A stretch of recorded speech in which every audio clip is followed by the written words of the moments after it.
بسم اللہ الرحمن الرحیم۔ السلام علیکم۔ چائے ہماری زندگی کا ایک ایسی لازمی جزو بن چکی ہے کہ اکثر لوگوں کے لیے تو اس کے بغیر دن گزارنا تقریباً ناممکن ہوتا ہے۔ چائے کے کچھ فوائد تو ضرور ہیں، لیکن صرف اگر اس کا استعمال مناسب حد کے اندر کیا جائے۔ جیسے جیسے آپ چائے کا استعمال بڑھاتے جاتے ہیں تو اس کے نقصانات بھی آپ کے سامنے آنا شروع ہو جاتے ہیں، مگر افسوس کہ اس کے باوجود لوگ کثرت چائے نوشی کی عادت کو ترک نہیں کرتے۔ ٹائمز آف انڈیا کی ایک رپورٹ میں چائے کے کچھ ایسے ہی نقصانات کا تذکرہ کیا گیا ہے۔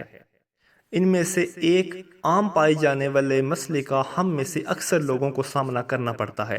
یہ مسئلہ نیند کی خرابی کی صورت میں ہم میں سے اکثر کے لیے پریشانی کا سبب بنتا ہے، جس کی بنیادی وجہ چائے کے اندر پائی جانے والی کیفین ہے۔ اس کی وجہ سے پیشاب کی حاجت بھی بکثرت محسوس ہونے لگتی ہے۔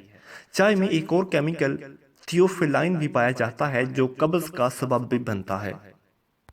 اکثر لوگ چائے کو ہاضمے کے لیے بہتر سمجھتے ہیں، لیکن اس کا ضرورت سے زائد استعمال جسم میں تھیوفیلائن کی مقدار بڑھا کر ہاضمے کی خرابی اور قبض کا سبب بنتا ہے۔ چائے میں موجود کیفین کی وجہ سے لوگ اپنے موڈ میں بہتری تو محسوس کرتے ہیں، لیکن جب کیفین کا استعمال زیادہ مقدار میں کیا جائے تو یہی چیز آپ کے موڈ کو خراب کر کے ذہنی دباؤ اور پریشانی کا سبب بن جاتی ہے۔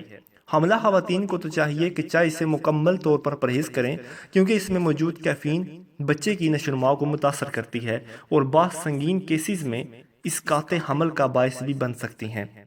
چائے کا کثرت سے استعمال مردوں میں پروسٹیٹ کی بیماری کو سنگین بنا سکتا ہے، اور اگر یہ بیماری حد سے بڑھ جائے تو پروسٹیٹ کینسر کی شکل میں بھی اختیار کر سکتی ہے۔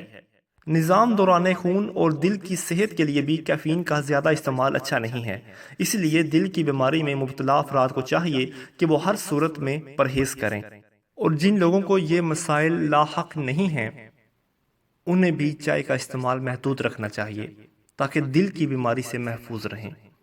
مزید اچھی ویڈیوز کے لیے ہمارے چینل کو سبسکرائب